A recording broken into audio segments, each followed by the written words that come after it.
Hello students, welcome back to my channel Yoddha classes. तो आज हम लोग करने वाले हैं कवर एक poetry dust of snow which is written by Robert Frost. और ये पोइट्री ली गई है क्लास 10th की बुक फर्स्ट फ्लाइट के फर्स्ट चैप्टर में से। तो ये पोइट्री लिखी है रॉबर्ट फ्रॉस्ट ने, और वो थे एक नेचर के कवि, उनको नेचर पोइट भी कहा जाता था। ठीक है, तो वो बेसिकली नेचर के बारे में ही पोइट्रीज लिखा करते थे। इनकी एक और जो पोइट्री है वो 9th क्लास में है, that is the road not taken, वो भी नेचर से ही रिलेटेड है। तो ये वाली जो पोइट्री है इसकी मैं आपको एक छोटी सी समरी बता देती हूँ कि बेसिकली है क्या। और यस, अगर इसकी एनिमेटेड वीडियो देखनी है स्टोरी के फॉर्म में, मैंने एक मिनट की वीडियो बनी है वो सिर्फ, तो आप वो जाके आराम से देख सकते हैं। उसका लिंक डिस्क्रिप्शन बॉक्स में मैंने आपको दे दिया है। ठीक है, आप ज़रूर चेकआउट कीजिए। तो ये समरी क्या है, एक बार जो है वो कवि बहुत उदास होते हैं और वो जा रहे होते हैं स्नो में। तो क्या होता है, एक कौवा आता है उड़ते उड़ते और वो एक पेड़ पे जाके बैठ जाता है। और वो पेड़ कौन सा होता है, हेमलॉक ट्री होता है। ठीक है, और ये दोनों ही जो चीज़ें हैं, क्रो एंड हेमलॉक ट्री, ये बैड ओमन के नाम से जाने जाते हैं, यानी इनका प्रतीक बहुत बुरा होता है। इंडिया में भी जैसे बहुत सारी चीज़ें होती हैं, लाइक बिल्ली रास्ता काट जाए, रात को बिल्ली का रोना, या कौवा आके किसी ऑस्पिशियस डे पे आके बैठ जाए, तो ये बहुत ज़्यादा बहुत बुरा माना जाता है या बैड ओमन माना जाता है। तो यही चीज़ इसमें दर्शाई गई है कि जब वो जा रहे होते हैं तो एक कौवे के अपने पंख फड़फड़ाने से जो बर्फ़ के टुकड़े हैं, कुछ छोटे छोटे डस्ट पार्टिकल, जब पोइट के कंधों पे गिरते हैं तो वो इसको महसूस करके बहुत खुश हो जाते हैं।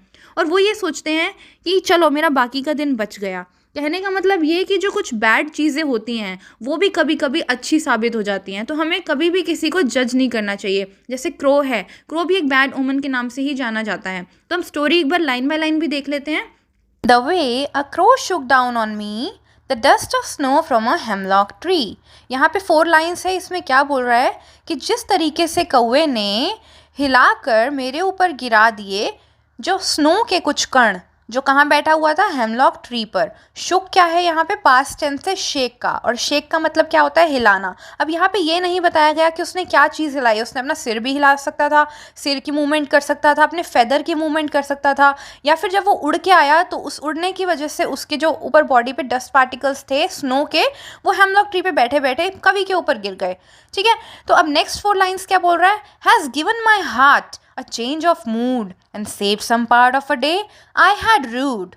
और जो ये एक्टिविटी हुई थी, जो बर्फ़ के टुकड़े या बर्फ़ के जो छोटे छोटे डस्ट पार्टिकल जो कवि के ऊपर गिरे थे, उसकी वजह से कवि का मूड जो है ठीक हो गया। यानी कहने का मतलब है कि पहले उसका मूड ख़राब था जो अब ठीक हो गया। एंड सेव्ड पार्ट, उसके जो लाइफ का कुछ, जो उसने आज दिन में अपनी ज़िंदगी का जो दिन ख़राब किया था, वो रिग्रेट में उसने ख़राब कर दिया था, अब आगे का जो दिन है वो बचा लिया। तो यहाँ पे यही एक छोटा सा मैसेज है कि जो क्रो है और हेमलॉक ट्री है, हेमलॉक ट्री क्या, कौन से ट्री होते हैं, वो ट्री होते हैं जो एक बहुत पॉइजनस होते हैं और जिनके ऊपर छोटे छोटे वाइट फ्लावर्स लगे हुए होते हैं। और जब भी किसी भी पोइट्री में क्रो या फिर हेमलॉक ट्री ऐसी चीज़ें दिखाई जाती हैं तो एक नेगेटिव चीज़ को दिखाया जाता है, क्योंकि मोस्टली जो कवि होते हैं या मोस्टली पोइट्स जो होते हैं वो कुकू का यूज़ करते हैं या नाइटिंगेल का यूज़ करेंगे, क्योंकि उनकी मधुर आवाज़ होती है, ब्लैक होती है लेकिन उनकी आवाज़ मधुर होती है, क्योंकि वो अपनी आवाज़ की वजह से जानी जाती है। लेकिन कौवा जो है वो अपनी हार्श वॉइस और ब्लैकनेस की वजह से उसको बैड ओमन माना जाता है। और वैसे ही हेमलॉक ट्री, पाइन ट्री भी शो कर सकते थे, और भी बहुत सारी ट्रीज़ उनको शो करा जा सकता था, मैपल ट्री भी शो कर सकते थे, बट हेमलॉक ट्री यहाँ पे नेगेटिविटी शो करने के लिए दिखाया गया है। तो यही चीज़ दर्शाई गई है कि जो कभी कभी नेगेटिव चीज़ें भी होती हैं वो लाइफ में पॉजिटिविटी ले आती हैं।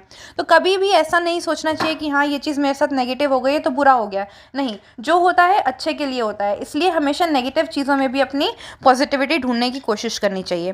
तो ये पोइट्री थी यहाँ पे। और अब हम इसकी राइमिंग स्कीम देख लेते हैं। राइमिंग स्कीम यहाँ पे क्या है, देखो, क्रो और या 3rd लाइन में है स्नो, क्रो और स्नो, और नेक्स्ट है 2nd लाइन मी और ट्री। यानी इसकी राइमिंग स्कीम क्या बनेगी, ए बी ए बी।